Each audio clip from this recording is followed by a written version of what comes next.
Hi everyone, मैं प्रिया और अपने चैनल पर आप सभी का स्वागत करती हूँ। तो देखिए, आज हम जानेंगे कि महाभारत के जो 20 प्रमुख पात्र थे वो कौन थे और उनसे जुड़ी रोचक बातें। तो देखिए, महाभारत को शास्त्रों में 5वां वेद कहा गया है। इसके रचयिता महर्षि कृष्ण द्वैपायन वेद व्यास हैं। महर्षि वेद व्यास ने इस ग्रंथ के बारे में स्वयं कहा है कि यत्ने हास्ति न कुत्रचित, अर्थात जिस विषय की चर्चा इस ग्रंथ में नहीं की गई है उसकी चर्चा अन्यत्र कहीं भी उपलब्ध नहीं है। आज हम आपको बता रहे हैं कि महाभारत के उन प्रमुख पात्रों के बारे में जिनके बिना कथा ये अधूरी है। चलिए, सबसे पहले भीष्म पितामह। भीष्म पितामह महाभारत का सबसे प्रमुख पात्र कहा गया है, जो कि गलत नहीं होगा, क्योंकि भीष्म ही महाभारत के एकमात्र ऐसे पात्र थे जो प्रारंभ से अंत तक इसमें बने रहे। भीष्म के जो पिता थे राजा शांतनु व माता देवनदी गंगा थी। भीष्म का जो मूल नाम था वो देवव्रत था। राजा शांतनु जब सत्यवती पर मोहित हो गए तब अपने पिता की इच्छा पूरी करने के लिए देवव्रत ने सारी उम्र ब्रह्मचारी रहकर हस्तिनापुर की रक्षा करने की प्रतिज्ञा ली और सत्यवती को ले जाकर अपने पिता को सौंप दिया। तो पिता शांतनु ने देवव्रत को इच्छा मृत्यु का वरदान दिया और देवव्रत की इस भीषण प्रतिज्ञा के कारण ही उनका जो नाम था वो भीष्म प्रसिद्ध हो गया। पांडवों को बताया था अपनी मृत्यु का रहस्य, मतलब उन्होंने पहले से ही बता दिया था। उन्होंने बताया था कि युद्ध में जब पांडव भीष्म को पराजित नहीं कर पाए तो उन्होंने जाकर भीष्म से ही इसका उपाय पूछ लिया। तब भीष्म पितामह ने कहा कि तुम्हारी सेना में जो शिखंडी है वह पहले एक स्त्री था, बाद में एक पुरुष बना। तो अर्जुन शिखंडी के आगे करके मुझ पर मतलब प्राणों का प्रहार करें। वह जब मेरे सामने होगा तो मैं बाण नहीं चलाऊंगा। इस मौके का फायदा उठाकर अर्जुन मुझे बाणों से घायल कर दे। पांडवों ने यही युक्ति अपनाई और भीष्म पितामह पर विजय प्राप्त की। युद्ध समाप्त होने के 58 दिन बाद जब सूर्यदेव उत्तर नारायण हो गए तब भीष्म ने अपनी इच्छा से प्राण त्याग दिए। फिर उन दूसरे थे गुरु द्रोणाचार्य। कौरवों व पांडवों को अस्त्र शस्त्र चलाने की दिक शिक्षा गुरु द्रोणाचार्य ने ही दी थी। द्रोणाचार्य महर्षि भारद्वाज के पुत्र थे। महाभारत के अनुसार एक बार महर्षि भारद्वाज जब सुबह गंगा स्नान करने गए तो वहां उन्होंने घृताची नामक अप्सरा को जल से निकलते देखा। यह देखकर उनके मन में विकार आ गया और उनका वीर स्खलित हो गया। यह देखकर उन्होंने अपने वीर को द्रोण नामक एक बर्तन में संग्रहित कर लिया। उसी में से द्रोणाचार्य का जन्म हुआ था। जब द्रोणाचार्य शिक्षा ग्रहण कर रहे थे तब उन्हें पता चला कि भगवान परशुराम ब्राह्मण को अपना सर्वस्व दान कर रहे हैं। तब द्रोणाचार्य भी उनके पास गए और अपना परिचय दिया। तो द्रोणाचार्य ने भगवान परशुराम से उनके सभी दिव्य अस्त्र शस्त्र मांग लिए और उनके प्रयोग की विधि भी सीख ली। तो द्रोणाचार्य का विवाह कृपाचार्य की बहन कृपि से हो गया था। और जो द्रोणाचार्य का वध था वो देखो छल से हुआ था। कैसे? कौरव पांडवों के युद्ध में दौरान जो द्रोणाचार्य थे वो कौरवों की ओर से थे। तो जब पांडव किसी तरह से उन्हें नहीं हरा पाए तो उन्होंने गुरु द्रोणाचार्य के वध की योजना बनाई। उस योजना के अनुसार भीम ने अपनी ही सेना के अश्वत्थामक नामक हाथी को मार डाला और द्रोणाचार्य के सामने जाकर जोर जोर से चिल्लाने लगा कि अश्वत्थामा मारा गया। अपने ही पुत्र की मृत्यु का सच मानकर गुरु द्रोण ने अपने अस्त्र नीचे रख दिए और अपनी रथ के पिछले भाग में बैठकर ध्यान करने लगे। वह अवसर देखकर धृष्टद्युम्न ने तलवार से गुरु द्रोणाचार्य का वध कर दिया। फिर आते हैं, देखिए, कृपाचार्य। कृपाचार्य कौरव व पांडवों के कुल गुरु थे। इनके पिता का नाम शरद्वान था। वे महर्षि गौतम के पुत्र थे। महर्षि शरद्वान ने घोर तपस्या कर दिव्य अस्त्र प्राप्त किए और धनुर्विद्या में निपुणता भी प्राप्त की थी उन्होंने। यह देखकर देवराज इंद्र भी घबरा गए और उन्होंने शरद्वान की तपस्या तोड़ने के लिए जानपदी नाम की अप्सरा भेजी। इस अप्सरा को देखकर महर्षि शरद्वान का वीरपात हो गया। उनका वीर सरकणों पर गिरा जिससे वह 2 भागों में बट गया। उससे एक कन्या और एक बालक उत्पन्न हुआ। वही बालक कृपाचार्य बना और कन्या कृपि के नाम से प्रसिद्ध हुई। महाभारत के अनुसार युद्ध के बाद कृपाचार्य जीवित बच गए थे। कहते हैं कि धर्म ग्रंथों में जिन 8 अमर महापुरुषों का वर्णन है उसमें से कृपाचार्य भी हैं, है ना। चलिए, फिर आते हैं हमारे महर्षि वेदव्यास। महर्षि वेदव्यास ने महाभारत की रचना की। वे स्वयं भी इसके एक पात्र हैं। इनका मूल नाम कृष्ण द्वैपायन वेदव्यास था। इनके पिता महर्षि पाराशर तथा माता सत्यवती है। धर्म ग्रंथों में इन्हें भगवान विष्णु का अवतार भी माना गया है। इनके शिष्य वैशंपायन ने राजा जन्मेजय की सभा में महाभारत कथा सुनाई थी। इन्हीं के वरदान से गांधारी को 100 पुत्र हुए। कहते हैं कि जब धृतराष्ट्र, गांधारी व कुंती वानप्रस्थ आश्रम में रहते हुए वन में तपस्या कर रहे थे, तब एक दिन युधिष्ठिर सहित सभी पांडव व द्रौपदी उनसे मिलने वन में गए। संयोग से वहां महर्षि वेदव्यास भी आ गए। धृतराष्ट्र, गांधारी और कुंती से प्रसन्न होकर महर्षि वेदव्यास ने उन्हें वर मांगने को कहा। तब धृतराष्ट्र और गांधारी ने युद्ध में मृत अपने पुत्रों तथा कुंती के कर्ण को देखने की इच्छा प्रकट की। तब द्रौपदी ने कहा कि वह तो युद्ध में मृत हो गए हैं, अपने भाई व पिता आदि को चाहती हैं। तो महर्षि वेदव्यास ने कहा कि ऐसा ही होगा। ऐसा कहकर महर्षि वेदव्यास सभी को गंगा तट ले गए और रात होने पर महर्षि वेदव्यास ने गंगा नदी में प्रवेश किया कि पांडव व कौरव पक्ष के सभी मृत योद्धाओं को बुलाने लगे। थोड़ी ही देर में भीष्म, द्रोणाचार्य, कर्ण, दुर्योधन, दुशासन, अभिमन्यु, धृतराष्ट्र के सभी पुत्र, द्रौपदी के 5 पुत्र, राजा द्रुपद सभी जल से बाहर निकल आए और महर्षि वेदव्यास ने धृतराष्ट्र व गांधारी को दिव्य नेत्र प्रदान किए। अपने मृत परिजनों को देख सभी को बहुत खुशी हुई और सारी रात अपने मृत परिजनों के साथ बिताकर सभी के मन में संतोष हुआ और सुबह होते ही सभी मृत योद्धा पुनः गंगा जल में लीन हो गए। फिर आते हमारे भगवान श्री कृष्ण। तो देखिए, श्री कृष्ण भगवान विष्णु के अवतार थे। इनकी माता का नाम देवकी व पिता का नाम वासुदेव था। समय समय पर श्री कृष्ण ने पांडवों की सहायता की। युद्ध के दौरान श्री कृष्ण ने सबसे बड़े रणनीतिकार की भूमिका निभाते हुए पांडवों को विजय दिलवाई। श्री कृष्ण की योजना के अनुसार ही पांडवों ने राजसूय यज्ञ किया था। उस यज्ञ में श्री कृष्ण ने शिशुपाल का वध किया था।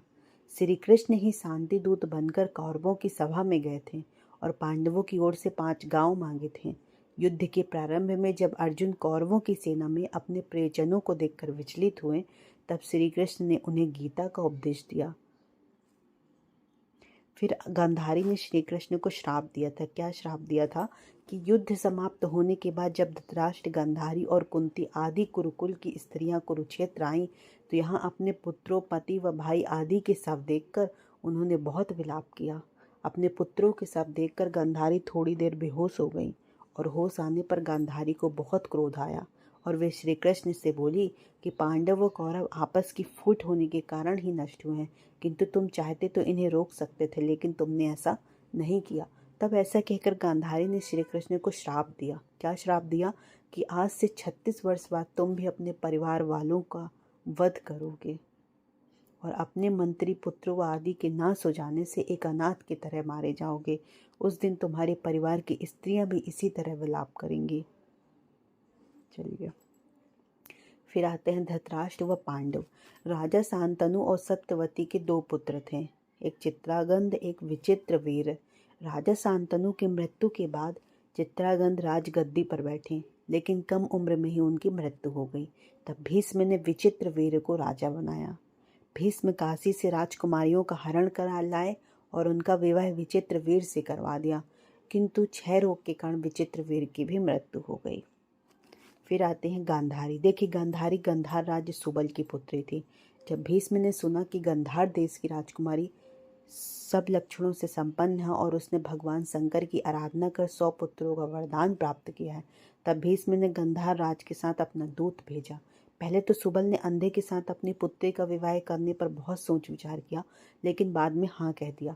और गांधारी को जब पता चला तो उसका होने वाला पति जन्म से अंधा है, तो उसने भी आजीवन आंखों में पट्टी बांधने का निर्णय ले लिया। फिर आते कुंती और माद्री। देखिए, यदुवंशी राजा सूर्यसेन की प्रथा नामक पुत्री थी। इस कन्या को राजा सूर्यसेन ने अपनी बुआ के संतानहीन लड़के कुंती भोज को गोद दे दिया था। कुंती भोज ने इस कन्या का नाम कुंती रखा। विवाह योग्य होने पर राजा जो कुंती भोज थे, वो अपनी पुत्री के लिए स्वयंवर का आयोजन कर दिया। तो स्वयंवर में कुंती ने ही राजा पांडु को वरमाला डालकर अपना पति चुन लिया था, है ना। फिर आता है कर्ण। देखिए, जहाँ पांडवों की माता कुंती बाल्यावस्था में थी, उस समय उन्होंने ऋषि दुर्वासा की सेवा की थी।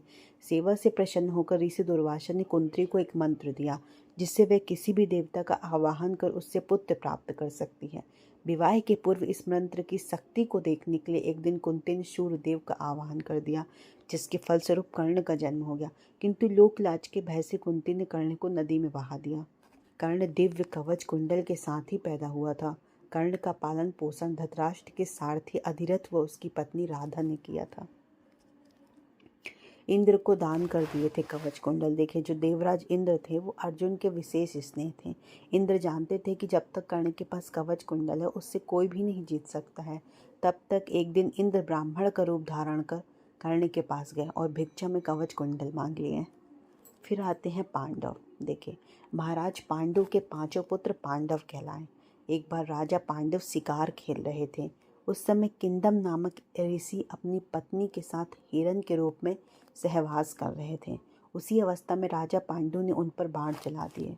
मरने से पहले ऋषि किंदम ने राजा पांडु को श्राप दिया कि जब भी वे अपनी पत्नी के साथ सहवास करेंगे तो उसी अवस्था में उनकी मृत्यु हो जाएगी। ऋषि किंदम के श्राप से दुखी होकर राजा पांडव ने राजपाट का त्याग कर दिया और वनवासी हो गए थे। युधिष्ठिर पांडवों में सबसे बड़े थे। ये धर्म व नीति के ज्ञाता थे। धर्म का ज्ञान होने के कारण ही इन्हें धर्मराज भी कहा जाता था। पांडवों में सिर्फ युधिष्ठिर ही ऐसे थे जो सशरीर स्वर्ग गए थे। भीम युधिष्ठिर से छोटे थे। वे महाबलशाली थे। महाभारत के अनुसार युद्ध के दौरान भीम ने सबसे ज़्यादा कौरवों का वध किया और दुशासन व दुर्योधन का वध भी भीम ने ही किया था। अर्जुन पांडवों में तीसरे भाई थे। वे देवराज इंद्र के अंश थे। महाभारत के अनुसार ये पुरातन ऋषि नर के अवतार थे। भगवान श्री कृष्ण का इन पर विशेष स्नेह था। अर्जुन ने घोर तपस्या कर देवताओं से दिव्यास्त्र प्राप्त किए थे। भीष्म, कर्ण और जयद्रथ आदि का वध अर्जुन के हाथों ही हुआ था। नकुल सहदेव पांडवों के छोटे भाई थे। वे अश्विन कुमार के अंश थे। फिर आता है कौरव। देखिए, एक बार गांधारी ने महर्षि वेदव्यास की खूब सेवा की और प्रसन्न होकर उन्होंने गांधारी को 100 पुत्रों की माता होने का वरदान दे दिया। समय आने पर गांधारी को गर्भ ठहरा, लेकिन वह 2 वर्ष तक पेट में रुका रहा। घबराकर गांधारी ने गर्भ गिरा दिया तो गांधारी कपेट के लोहे के समान मांस का गोला निकला। तब महर्षि वेदव्यास वहां पहुंचे और उन्होंने कहा कि तुम 100 कुंड बनवाकर उन्हें घी से भर दो और उनकी रक्षा के लिए प्रबंध करो। तब क्या हुआ, महर्षि वेदव्यास ने गांधारी को उस मांस के गोले के 101 टुकड़े हो गए। तो महर्षि की बात मानकर गांधारी ने उन सभी मांस के टुकड़ों को घी से भरे कुंडों में रख दिया। फिर महर्षि ने कहा कि इन कुंडों को 2 साल के बाद खोलना। समय आने पर उस कुंडों से पहले दुर्योधन का जन्म हुआ, उसके बाद अन्य गांधारी पुत्रों का। फिर द्रौपदी और धृष्टद्युम्न। पंचाल देश के राजा द्रौपद ने याज नामक तपस्वी से यज्ञ करवाया, जिससे एक दिव्य कुमार उत्पन्न हुआ। उसके सिर पर मुकुट और शरीर पर कवच था। तभी आकाशवाणी हुई कि यह कुमार द्रोणाचार्य को मारने के लिए ही उत्पन्न हुआ है।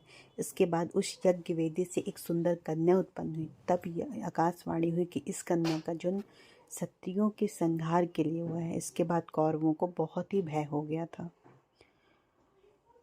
महाभारत के अनुसार द्रौपदी पूर्व जन्म में एक ऋषि कन्या थी। विवाह न होने से दुखी होकर वे तपस्या करने लगी थी। उसकी तपस्या से भगवान शंकर प्रसन्न हो गए थे और उन्हें दर्शन दिया और वर मांगने को कहा। तब भगवान ने दर्शन पाकर द्रौपदी बहुत ही प्रसन्न हो गई थी और उन्होंने शंकर से प्रार्थना की कि वे सर्वगुण युक्त पति चाहती है। ऐसा उसने 5 बार कहा। तब भगवान ने उसे वरदान दिया कि तूने मुझसे 5 बार प्रार्थना की है, इसलिए तुझे 5 भरतवंशी पति प्राप्त होंगे। फिर आता है अश्वत्थामा। महाभारत के अनुसार गुरु द्रोणाचार्य का विवाह कृपाचार्य की बहन कृपि से हुआ था। कृपि के गर्भ से अश्वत्थामा का जन्म हुआ। उसने जन्म लेते ही अच्छे श्वाहा अश्व के समान शब्द किया। इसी कारण उसका नाम अश्वत्थामा हुआ। वह महादेव यम, काल और क्रोध के सम्मिलित यश अंश से उत्पन्न हुआ था। युद्ध में उसने कौरवों का साथ दिया था, पर मृत्यु के पहले दुर्योधन ने उसे अंतिम सेनापति बनाया था। रात के समय अश्वत्थामा ने छल पूर्वक द्रौपदी के 5 पुत्रों को वध कर दिया था। मान्यता है कि अश्वत्थामा आज भी जीवित है। श्री कृष्ण ने दिया था श्राप अश्वत्थामा को। फिर आते हैं विदुर।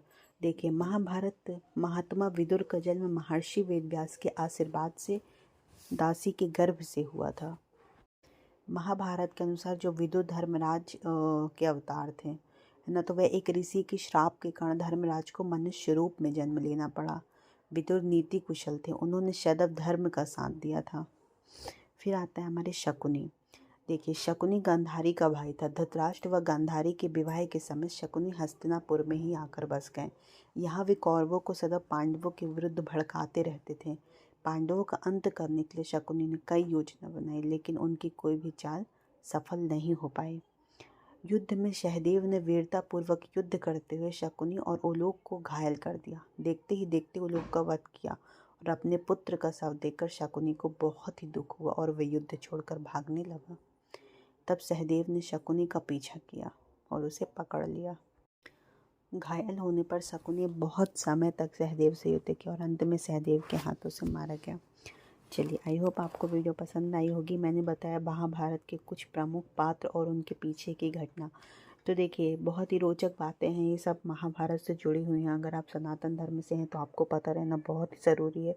चलिए, तो ज़्यादा से ज़्यादा लोगों तक वीडियो शेयर करें और मेरे चैनल को सब्सक्राइब करें। Bye bye. मैं मिलती हूँ कल एक नए नेक्स्ट वीडियो के साथ।